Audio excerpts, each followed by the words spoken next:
welcome, Chris, to our YouTube channel at Your Property Financial.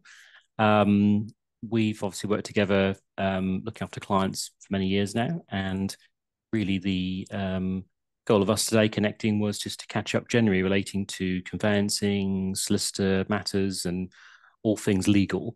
Just to kind of pick your brains relating to that, and yeah, develop a few of those points. Um, just from where you see things at the moment, I guess just going into 2024, just before we go into some of our frequently asked questions that I've got, how are you seeing the market so far in 2024? Yeah, thank you, Paul. Thank you very much for having me. I think we have these conversations, don't we, on a very regular basis, and I thought it'd be a really good idea to do this as a video so we can sort of push this out to a wider audience. Definitely. 2024 is a really interesting one, isn't it? Because 2023 didn't go how either of us planned, I don't think, or anybody planned.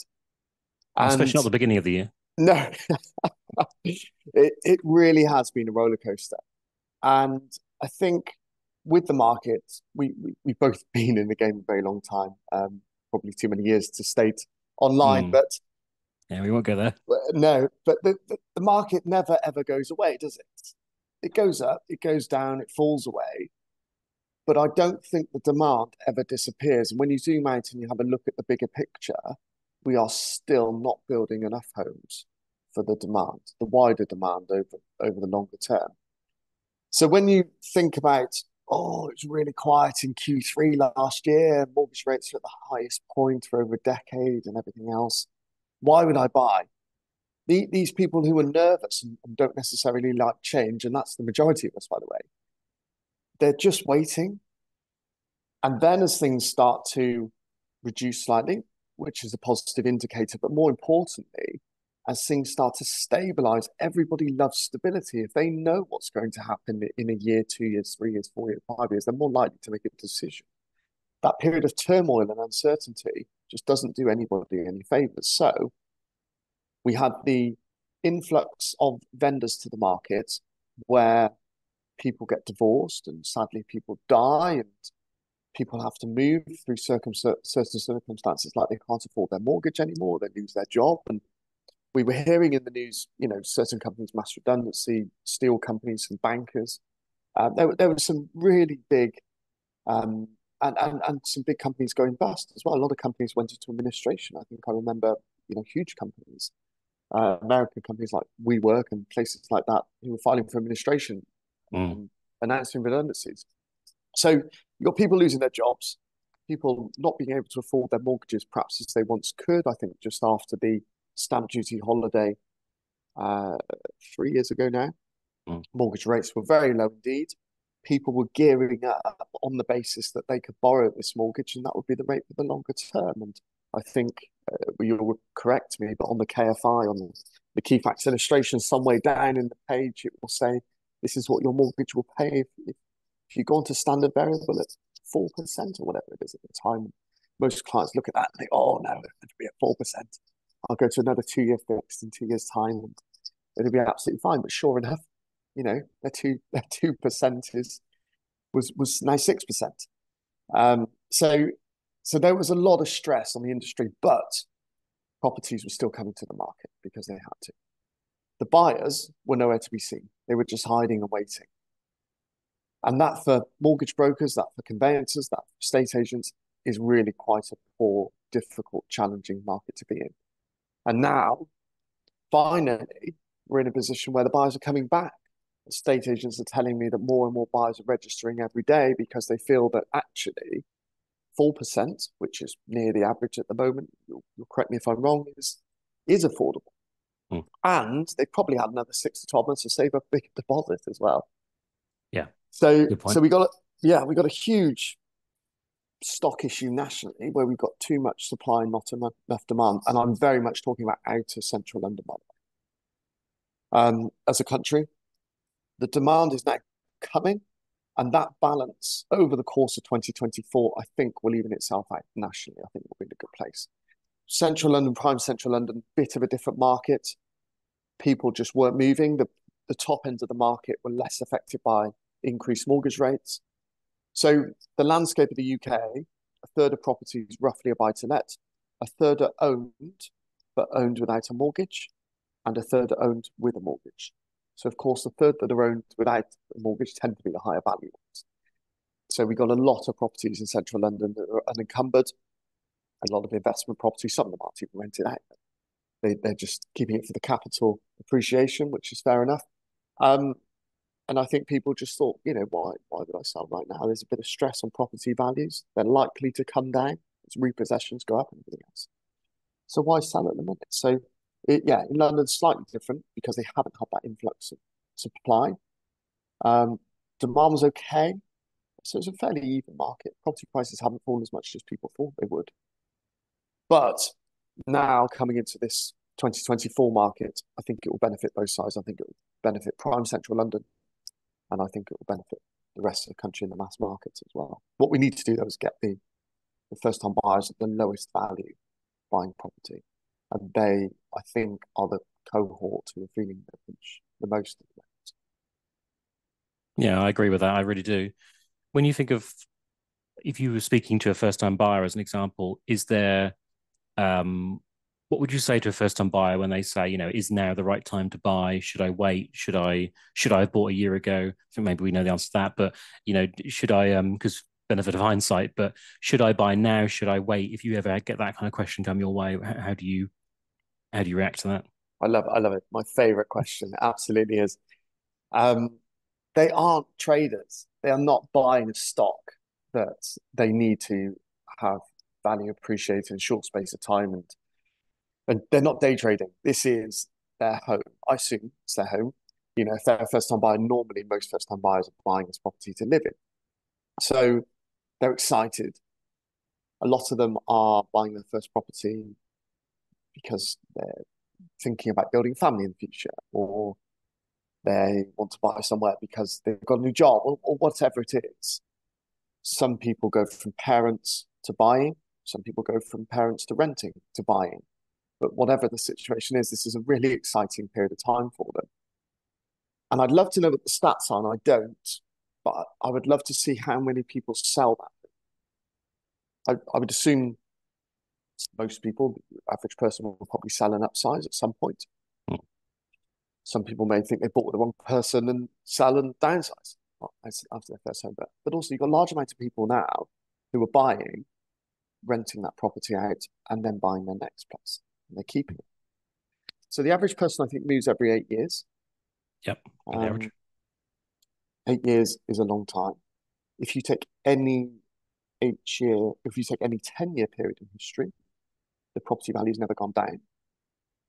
Obviously, that's no indication of what would happen in the future, but fairly strong indication we've had some incredible life-changing events over the last 100 years. The 100-year average for interest rates is 3.5%. And if you think about that, and you think about the bigger picture of we still are not going to meet our housing demand and haven't met our housing demand for 2 decades, then is it the right time to buy? Of course it is. Could you get a mortgage rate if you hang on? Maybe. Could the property price go down after you buy it? Maybe. But if you keep hold of it, that interest rate will keep changing over the time that you hold that property. And the value of that property will keep changing over the time you hold that property. So your entry point is almost irrelevant. Your exit point is more important. But then if your property value comes down, the value of the property you want to purchase later comes down at a similar rate. Does it matter? I don't think it does.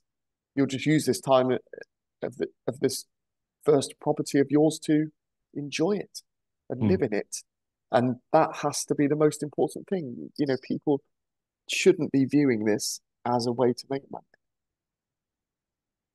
No, I definitely agree with that. And it kind of mirrors what I say to clients as well, where it's one thing I always make clear, it's especially when you're buying your first place, what you're not doing is, this is not a science experiment where you get to, put out, the chemicals in 4 different pots and put them all in and see which one reacts the best, and then make your notes, and then, a year later go, right, well, that's the best one. And, now we can do that. You're in a live experiment, and, ongoing with that is, if you're a first time buyer, a lot of the time is you're paying rent already. So, you can wait for a brackets lower rate. But if you've paid £1,500 over 12 months, whatever rate reduction you're waiting for has been nullified by the fact you've paid rent for 12 months. You'd have to have a very steep rate drop to make up the rent that you've paid. Potential missed out equity in terms of the capital growth for the property if prices went up. But as you say, it's kind of moving away from that trader, rightfully or wrongfully, but that kind of instinct to say, is it going to go up? Is it going to go down? We all hope it goes up, and long term it does. But year to year, especially at the very beginning, it shouldn't be a fixation. If you're playing Monopoly, you've just got to get around the board, collect your 200, and just keep going around. Initially, it doesn't really. No point worrying which properties you're going to land on. You've just got to go around, collect your 200. You've got to start playing the game of being in property versus worrying about a particular point to enter. And I think you're right. The exit is clear as well. Yeah, there is a sensible caveat here that there are right ways to do it and wrong ways to do it. Oh yeah. And oh yeah. I think if you look at the Northern Rock issue in 2007, 2008, that is a way of not to do it. So as much, it's a very good example of not how to do it. As much as I say, just buy it. I think you need to consider your options and not do anything silly. I think the people that have made the most money out of property from their main residential property will admit it's luck. And these are probably people that just bought their council house in the 80s and sold it in 2020. Your luck on capital growth increases the longer you keep it, for sure. Yeah, definitely. And the people that have lost a lot of money in property probably isn't luck. It was probably poor decision making, and not decision making on, is the property going to go up or down in the next 5 years, or decision making on, is this the cheapest rate or could it be cheaper? The poor decision making, I believe, is how much they leverage themselves. And some of the mortgage going round that I remember very well of, you can borrow 100%, so you buy the property with no money down, and we will give you another 25% for renovation works. So you've got 125% debt. Well, your property value has to go up by 30% for you to be in any kind of position to stand still. Once you pay professional fees and everything else, that does not work. So I am a true believer. You buy your first home when you're ready, but do it properly and put down a decent deposit. Yeah, and I think we're seeing that now. Where are we now? Early January 24. My year's right. And the government's talking about bringing in 99% mortgages or something, and it sounds great, especially if you're going into an election year. But it's not really the answer to the housing problems we've got. If anything, it will exacerbate the problems we've got. And as you say, it kind of may stimulate people who maybe aren't quite financially ready to feel like they've got to jump in when, if you should be able to save up a bit of a deposit. Obviously, I know it's tough depending on where you are, and there are some buying schemes like shared ownership if you're in a high value area that can help. But yeah, just because there's Northern Rock 125% mortgage available or a 99% mortgage available doesn't necessarily mean that's the right time for you or the right mortgage. But equally, as you say, go back to your earlier point, it's about, especially as a first time buyer, buying a home to enjoy it, because, it isn't a piece of paper. It isn't a stock. It is your home. It's the place you come back every day after work. And there should be some enjoyment with being there and not feeling of taking on, a payment, which is, crazy, or it's going to put you into financial trouble, because that's defeating the object, isn't it? Yeah, I quite like the idea, and you'll be able to shed a lot more light on this than me. I like the idea of banks assessing affordability based on what they paid on rent flawlessly over many years. I think that's a really good indicator.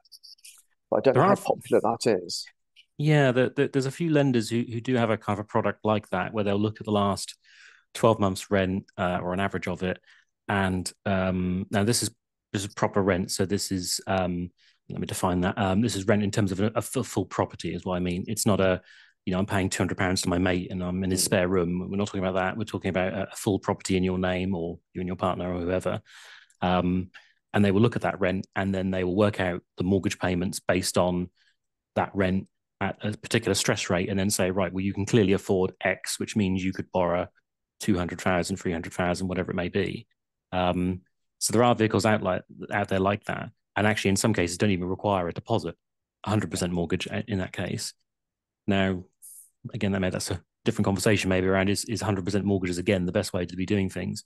But equally, there's a lot of lenders who, other than those specific schemes, you could be a really good tenant. You can sit there and go, I've paid, especially in London, where I am, I mean, the average rent where I am is 1,800 a month.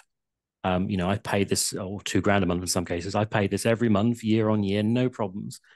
95% of lenders will look at it and go, yeah, doesn't make any difference. Yeah. Which is, that doesn't feel right, does it? Because clearly they've evidenced they can make a payment, keep the roof over their head. So it doesn't quite sit right, does it? No, it doesn't. It doesn't. But and I guess if they use that calculation method, if they are going to lend on the back of what you've paid on rent for 5 years, the value of property you can buy is probably far lower than the one you're renting, I would assume. Well, there is that differential. Yeah, it isn't an equal sum. So yeah, it does mean that the value of the property is slightly less.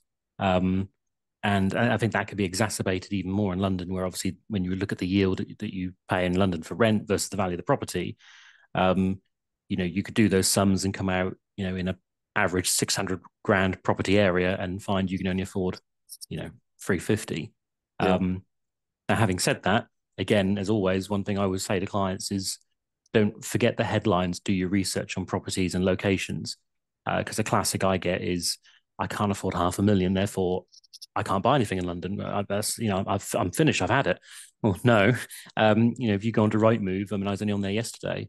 300 and I think 310,000 or something. I was looking at 320 something. 1 2 bedroom apartments. Starter home for a first time buyer. There was over 800 properties there. Obviously, that will vary throughout the year, but there's when you look at London, there's lots of different hypermarkets, and then equally when you go out of London to the rest of the country, an average property value may be X, but do your research. You can certainly find something that fits that budget. Yeah, I agree entirely. And I think people will be thinking about that even if they're moving home as well, because of the difference in mortgage costs. I think so many people overstretch themselves post SDLT holiday, and now are finding actually I could probably go and find something similar value, but similar size but much lower value, reduce my mortgage, my capital, and be in a position where payments are actually a lot lower, and it's a better standard of living for my family. And, that makes perfect sense. It's a decision-making tactic. You've got to do what's right for your family. Yeah, definitely. Absolutely. Well, thank you, Chris, for your initial thoughts on 2024. It looks like it's going to be an interesting year. I think so. I think it's going to be a great year. Thanks for watching. And if you have any questions, please ask below and hit subscribe below so you don't miss out on our next episode.